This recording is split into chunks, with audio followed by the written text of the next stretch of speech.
15 अगस्त 1947। आधी रात का वह क्षण था जब सदियों की लंबी गुलामी का अंधेरा मिटा और सुबह की पहली किरण के साथ स्वतंत्रता का सूरज चमका। पूरे देश में जैसे उत्सव का माहौल था। कहीं ढोलन गाड़े बज रहे थे, कहीं मिठाइयाँ बंट रही थी। गांव-गांव, शहर-शहर में हर उम्र के लोग अपनी अपनी तरह से जश्न मना रहे थे। दिल्ली में लाल किला सजाया गया था। पंडित जवाहरलाल नेहरू का भाषण रेडियो पर गूंज रहा था। हेलो दोस्तों, आप देख रहे हैं कबीर टॉक और ये वीडियो आपके लिए बहुत ही स्पेशल है, वो भी स्पेशल दिवस पर। तो सबसे पहले वीडियो पर जल्दी से 1000 लाइक कर दीजिए, फिर वीडियो स्टार्ट करते हैं। दोस्तों, जब दुनिया सो रही थी, भारत जीवन और स्वतंत्रता के लिए जाग रहा था। लोग खुशी से एक दूसरे को गले लगा रहे थे। कोई कह रहा था अब हम आजाद हो गए, कोई बोल रहा था अब गरीबी दूर होगी, भेदभाव खत्म होगा, सबको बराबरी का हक मिलेगा। लेकिन इस भीड़ में एक बुजुर्ग शांत खड़े थे।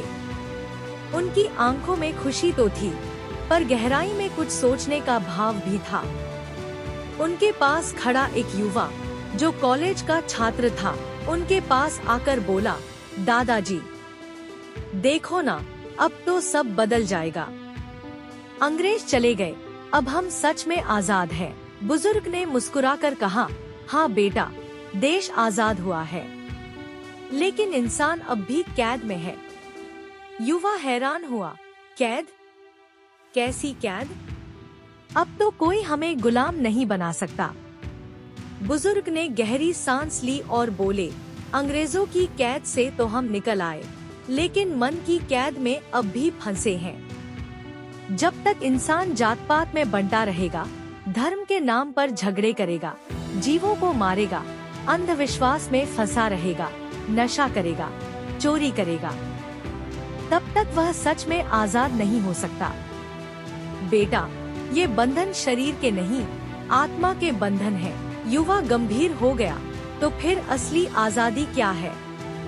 बुजुर्ग बोले, असली आजादी है जन्म और मरण के चक्र से मुक्ति। जब आत्मा इस संसार के मोहमाया और पाप से मुक्त हो जाती है, तभी वह सच में स्वतंत्र होती है।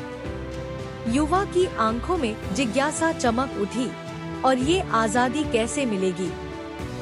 बुजुर्ग का चेहरा दमक उठा, ये ज्ञान हमें सच्चे संतों से मिलता है, जैसे कबीर साहिब। युवा ने पूछा, कबीर साहब कौन थे? बुजुर्ग ने कहना शुरू किया, कबीर साहब 15वीं सदी में काशी में प्रकट हुए। एक साधारण जुलाहा होने के बावजूद उनका ज्ञान इतना गहरा था कि राजा महाराजा और विद्वान भी उनके आगे नतमस्तक होते थे। उन्होंने साफ साफ कहा, जाति न पूछो साधु की, पूछ लीजिए ज्ञान, मोल करो तलवार का, पड़ा रहने दो म्यान। मतलब, किसी का सम्मान उसकी जाति देखकर नहीं, बल्कि उसके ज्ञान और कर्म देखकर करना चाहिए। उस समय समाज जातियों में बंटा हुआ था। ऊंच नीच का भेद इतना था कि एक ही गांव के लोग भी साथ नहीं बैठते थे। कबीर साहब ने इस भेदभाव को खत्म करने के लिए आवाज उठाई। उन्होंने सिखाया कि हम सब एक ही परमात्मा की संतान हैं। उन्होंने अंधविश्वास और पाखंड पर भी चोट की। लोग सोचते थे कि मंदिर में घंटा बजाकर या मस्जिद में नमाज पढ़कर ही ईश्वर मिलेंगे, लेकिन कबीर साहब ने कहा, माला फेरत जुग भया, फिरा न मन का फेर, कर का मन का छोड़ दे, मन का मन का फेर। यानी अगर मन के भीतर लोभ, क्रोध, ईर्ष्या और हिंसा भरी है, तो हाथ में माला फेरने से कुछ नहीं होगा। असली पूजा मन को पवित्र करने की है। कबीर साहब जीव हत्या के सख्त विरोधी थे। उन्होंने कहा, दया धर्म का मूल है, पाप मूल अभिमान, तन का तापन त्यागे, मन का तापन जान। उन्होंने सिखाया कि जो जीवों पर दया नहीं करता, वह सच्चा धर्म नहीं निभा सकता।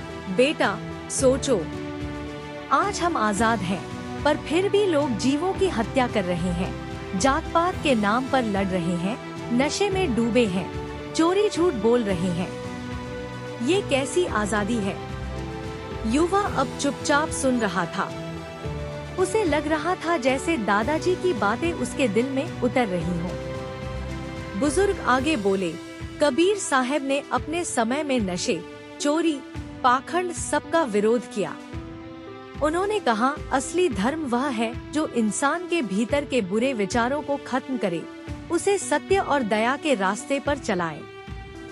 उन्होंने हमें ये रास्ता दिखाया कि कैसे हम न सिर्फ तन से बल्कि मन और आत्मा से भी आजाद हो सकते हैं। युवा ने धीरे से कहा, दादाजी, तो हमें भी यह रास्ता अपनाना चाहिए।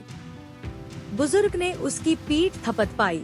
हाँ बेटा, अगर हर इंसान कबीर साहब की वाणी को अपनाए तो ये देश सच में स्वर्ग बन सकता है। क्योंकि राजनीतिक आजादी हमें 1947 में मिल गई थी, लेकिन आत्मिक आजादी हमें आज भी पानी है। उस शाम जब वह युवा झंडा समारोह से लौट रहा था, उसके मन में एक नई सोच जन्म ले चुकी थी। देश की रक्षा के लिए सैनिक सीमाओं पर खड़े हैं, लेकिन आत्मा की रक्षा के लिए मुझे खुद खड़ा होना होगा। इस 15 अगस्त पर हमें ये याद रखना चाहिए, झंडा लहराना जरूरी है, लेकिन मन के भीतर की बुराइयों को गिराना उससे भी जरूरी है। गुलामी से आजादी मिली है, अब मोहमाया और पाप से भी आजादी पानी है। और ये आजादी हमें मिल सकती है अगर हम कबीर साहब की वाणी को जीवन में उतार लें। दोस्तों, उम्मीद है वीडियो आपको जरूर फायदेमंद लगी होगी, लेकिन आपका इस वीडियो के बारे में क्या कहना है कमेंट में जरूर बताएं, और आप जो भी कहना चाहते हैं जरूर कमेंट में बताएं। बहुत जल्द ही उसका उस हिसाब से रिप्लाई दिया जाएगा। चैनल को सब्सक्राइब जरूर कर ले, और दोस्तों आपको इस अवसर की ढेर सारी शुभकामनाएं। बाकी फिर मिलते हैं दोस्तों आपसे बहुत जल्द ऐसे ही नए वीडियो में। तब तक के लिए जय हिंद, जय कबीर।